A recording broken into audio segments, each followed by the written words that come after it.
Bonsoir à toutes et à tous et bienvenue dans cette nouvelle édition d'Au Quotidien en format toute image. Voici les titres de ce vendredi 29 août. La librairie Sans Nom ferme fin septembre mais déborde de projets. Précision dans ce journal. Le pont de Beaumont-sur-Sarthe rouvre à la circulation. Un calendrier respecté, se félicite le département. Et puis le Boucan des Arts cultive l'art contemporain en milieu rural pendant 3 week-ends au prieuré de Lavaret.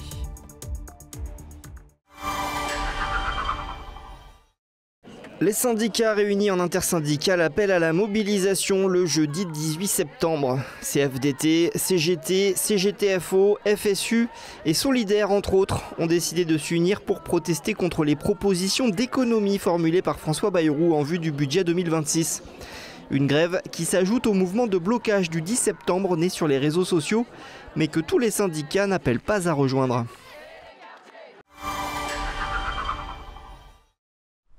La librairie Sans Nom est encore ouverte, mais plus pour longtemps.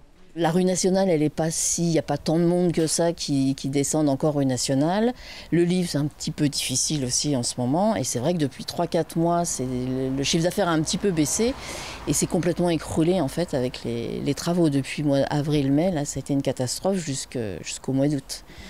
Et comme le bail se terminait le 30 septembre, j'ai décidé en fait de rendre la boutique et de continuer sur les marchés parce qu'en revanche sur les marchés le livre se vend plutôt bien, se porte bien. Du mardi 2 au jeudi 25 septembre inclus, les livres de la boutique seront vendus à moitié prix. Une véritable caverne d'Ali Baba pour bibliophiles, un stock en perpétuel mouvement. Badinter, comment on fait avec Badinter? On va le mettre en 3 €, tiens, Badinter.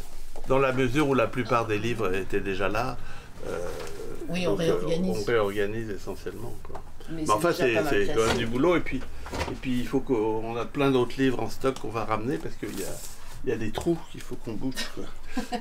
Depuis l'annonce de la fermeture prochaine, les messages de sympathie de clients fidèles sont nombreux. Donc j'ai plein de petits mots absolument adorables et puis des gens qui vont essayer de venir justement là pour les soldes, essayer d'aider la librairie. Alors je pense que je vais être suivie aussi sur les marchés. Pascal souhaite compléter son offre en ligne sur la plateforme eBay. En optimiste, elle veut croire que le livre d'occasion, quelle que soit la manière de se le procurer, a encore de beaux jours devant lui. Allez, voilà, c'est réouvert là. Beaumont-sur-Sarthe et maraîchers rouvrent en grand les portes de leur ville. Le pont qui surplombe la Sarthe était fermé pour travaux depuis le 2 juin dernier. Presque 3 mois après, les objectifs sont remplis, se félicite le département. Sentiment de satisfaction, bravo aux équipes du département. Ici, on est avec les collègues Fabienne Lambrette-Ménager et Gérard Galpin, les conseillers départementaux. On est hyper contents, délai tenu, budget tenu, sur un axe essentiel. Ici, on est sur l'axe Alençon-Le Mans avec un pont stratégique qui enjambe la Sarthe, qui nécessitait des travaux du fait de son âge. Et on y est extrêmement attentif. Les ouvrages d'art, c'est sensible. Coût du chantier, près de 1 500 000 €. Un renforcement de l'ouvrage était nécessaire en plus d'une étanchéisation et de nouveaux marquages au sol. Principale contrainte rencontrée lors des travaux, le calendrier. Une entreprise qui a travaillé en 2-8 avec des équipes le matin, des équipes l'après-midi.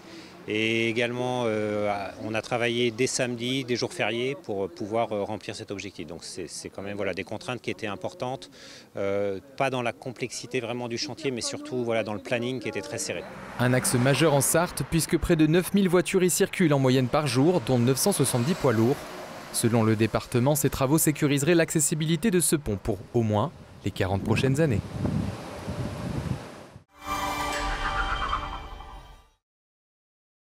L'hippodrome du Mans accueille ce week-end le salon Univers du Chiot.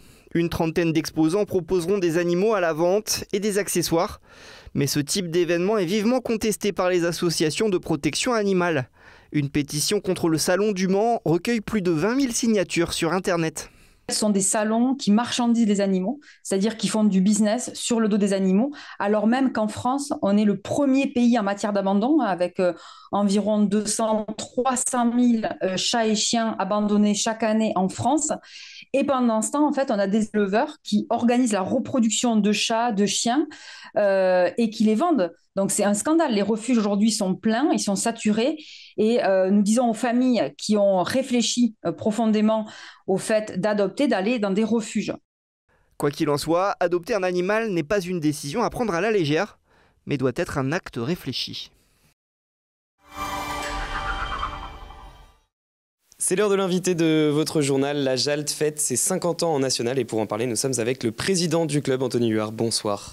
Bonsoir à vous. Et avant de faire le point sur cet événement, sur ces 50 ans de national, je rappelle que la JALT est un club centenaire. La JALT, c'est la fusion de la Jeanne d'Arc d'un côté, la Liberté de l'autre. Club centenaire, qu'est-ce que ça veut dire pour votre club ? Enfin, l'association JALT a été créée en 1907. Donc effectivement, c'est plus que centenaire.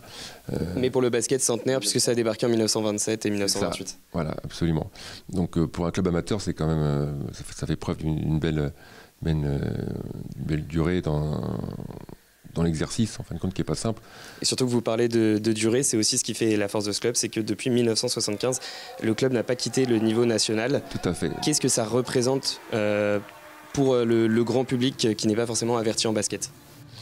C'est assez rare quand même pour un club amateur de maintenir ce niveau on va dire d'excellence entre guillemets. Ça prouve quand même le travail effectué par les dirigeants, par les bénévoles, par les entraîneurs, par toutes les personnes qui ont contribué pendant ces 5 décennies à faire en sorte que le club existe à ce niveau-là. Et pourtant, le club a connu plusieurs histoires, plusieurs déboires également. On peut parler en 1995 des inondations. Ça a dû être un moment assez marquant de toute l'histoire du club. C'est assez spécial puisqu'on rentrait dans la salle avec une barque. Donc on avait le parquet à hauteur de la taille, donc c'était vrai que c'est assez atypique. Mais le club, sans mauvais jeu de mots, ne coule pas et continue d'évoluer. Oui, il fallait que je la fasse quand même. Le club évolue même en National 1, donc quelques années plus tard. Quel souvenir vous gardez de cette saison 98-99 ? C'est un niveau qui est complètement différent, avec des frais qui sont complètement aujourd'hui différents parce que c'est complètement professionnel. La France est coupée en 2, avec des déplacements forcément très lointains, et avec des matchs qui ont lieu le mardi, le vendredi. Donc on ne peut plus avoir des joueurs qui travaillent à côté et qui sont entre guillemets amateurs. Est-ce que ça fait partie de l'une des plus belles années du club malgré tout ? Parce que certes le club est redescendu, mais en termes d'expérience ça devait être... Ah ouais, c'était super, c'était une très très belle expérience. On espère peut-être y retourner un jour, mais en tout cas, c'était une belle expérience. On en parlera dans quelques instants, mais avant, je voulais vous partager un petit souvenir, puisqu'en National 1, le club a affronté de très grands joueurs, et en tout cas, la JALT, la salle Patrice René, a vu de très grands joueurs. Regardez. J'ai rien prouvé, je suis un jeune comme les autres, et voilà. Et j'ai encore plein de choses à progresser et à travailler, et non, moi je supporte ça bien, et de toute façon si un jour j'ai la grosse tête, je pense que mes parents ils seront là pour me remettre les pieds sur terre, parce que mon père il était basketteur et il sait ce que c'est les médias et tout, donc il m'explique un peu et tout, et bon voilà quoi. Voilà, une réaction sur ces images. Ah, c'est très sympa de revoir ça, surtout que moi je me rappelle avoir joué contre Tony Parker, donc c'est toujours des moments un peu spéciaux. Il y avait Boris Dio, il y avait vraiment une très très belle équipe à l'époque. Non, c'est très très sympa. Ça veut dire que la JALT a vu évoluer le futur du basket français à cette époque, et c'est peut-être encore le cas aujourd'hui si les personnes viennent à la salle. C'est encore le cas, ça le serait plus si on était en National 1, parce qu'on jouerait contre l'INSEP, où là c'est le vivier des futurs joueurs. En National 2, on a des jeunes joueurs prometteurs, des anciens pros, comme chez nous, qui se croisent, donc c'est un peu différent. Vous parlez des anciens pros, mais il y a aussi quelque chose qui est assez marquant à la JALT, c'est que c'est une histoire de famille. Moi, je pense que c'est avant tout un club familial, donc les gens, une fois qu'ils sont venus, qu'ils y ont goûté, c'est vrai qu'une partie reste, et des fois les enfants, les petits-enfants entraînent, jouent. La plupart des dirigeants ou anciens dirigeants sont d'anciens joueurs. Donc les gens, je pense qu'ils trouvent leur compte, ils trouvent une ADN qui leur correspond. Et même parmi les joueurs, vous avez dit certains y ont goûté et y reviennent. Je pense à Navid Niktash qui a eu une bonne carrière par exemple, qui joue encore au club, ou des anciens professionnels qui viennent garnir les rangs. Comment est-ce qu'on explique aussi que la JALT accueille ces joueurs-là qui ont envie de continuer à jouer au basket et qui jouent dans votre club ? C'est une bande de copains, il faut savoir que c'est quand même des hommes extraordinaires, tous individuellement, qui ont un CV qui est quand même... c'est particulier pour ce niveau-là. Ils font ça pour s'amuser, continuer à faire leur sport, ce qu'ils ont vécu pendant 20 ans, 25 ans, et s'amuser et prendre du plaisir. Et avec une telle équipe, la JALT remonte cette saison en National 2. Quelles ambitions pour cette année ? On va avoir l'ambition de faire le meilleur classement possible. On va être mesuré, on va jouer le maintien, et puis on verra bien comment ça va évoluer. Là où vous devez savoir ce qui va se passer, c'est donc ce samedi, ce week-end, avec les 50 ans de National du club, tout un événement qui est organisé. Donc samedi 30 août, rendez-vous à l'Abbaye de l'Épau à 19h30 pour la soirée. Mais que va-t-il se passer tout au long de la journée ? On fait un match amical à la salle Louis Crétois, salle Patrice Freinet, contre une équipe de Tremblay, une belle équipe de National 2. Ce sera l'occasion de se retrouver tous, de présenter un peu l'équipe aussi au public. Et après, on a une soirée prévue à l'abbaye de l'Épau. On va essayer de mettre en valeur les bénévoles, les dirigeants, anciens joueurs, voilà, toutes les personnes, les partenaires aussi, toutes les personnes qui nous ont suivis pendant ces 50 ans. C'est un événement important pour nous. La date du 30 août est un peu spéciale parce qu'il y a quand même des joueurs qui sont encore en activité ou des coachs encore en activité. Donc on n'a pas réussi à avoir tout le monde, mais ça va être une belle fête, oui. Il y aura des grands noms, des personnes qui... Une surprise. Ce sera la surprise, c'est pour ça qu'il faut venir et donc vous inscrire. Vous pouvez vous renseigner déjà par mail à jalt.50ansdenational@gmail.com ou sinon sur le site internet de la Jalt, il y a beaucoup d'informations, jaltlement-basket.fr. 40 € le cocktail dînatoire donc sur place et donc c'est sur inscription. Merci beaucoup d'être venu pour nous parler de cet événement et on vous souhaite également une bonne saison. On vous reverra notamment dans 72 Sport, je présume. Je pense. Merci beaucoup. Le prieuré de Lavarée accueille le Boucan des Arts, 11e édition. Pendant 3 week-ends, le site se transforme en un espace d'exposition avec de l'art contemporain sous toutes ses formes, des ateliers et des concerts. Alors tout doit être prêt. On dispose les œuvres, on les découvre, on les dispose dans la pièce.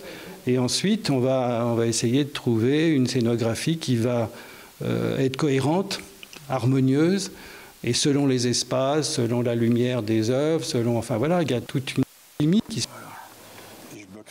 En tout, ils sont 25 artistes à exposer à la fois au prieuré, mais aussi hors les murs, à Tuffet, Dolon, Saint-Calais ou Saint-Gervais-de-Vic. L'idée, rendre la culture accessible en milieu rural. La ruralité, c'est vrai qu'il y a pourtant pas mal d'acteurs, il y a des offres, mais ce n'est pas concentré comme dans les milieux urbains. Donc nous, c'est vraiment une fenêtre grande ouverte sur la culture, c'est l'accès à toutes et tous, c'est la gratuité pour tout le monde. Donc oui, il ne faut pas hésiter à user de ce droit d'accès à la culture. Nous, on en est un opérateur maintenant clairement identifié et on met tout ce qu'il faut en place pour que chacun puisse y trouver son intérêt puisque les offres sont diversifiées. Des photos artistiques, oui, peut-être plus difficiles d'accès, mais on en fait la médiation, donc on donne un accès vraiment privilégié à la culture pour toutes et tous. Ouais, c'est notre rôle. Le vernissage aura lieu ce samedi à 15 h. Le Boucan des Arts accueille le public jusqu'au 14 septembre. Et en dehors du Boucan des Arts, pas mal d'événements vous attendent ce week-end. Le Mans l'été au port ce samedi, avec des animations musicales, des démonstrations et des initiations de danse. La fête d'Alonne ce dimanche, place Nelson Mandela, avec la rentrée des associations, des animations et des spectacles tout au long de la journée. La fête bio ce dimanche à Malicorne-sur-Sarthe, sur le thème de la forêt et ses ressources. Et puis des vides-greniers et bric-à-brac ce dimanche à Pont-Valin, Rouessé-Fontaine, Cure, Courgin et Parignel-Paulin. Bon week-end à tous et à lundi.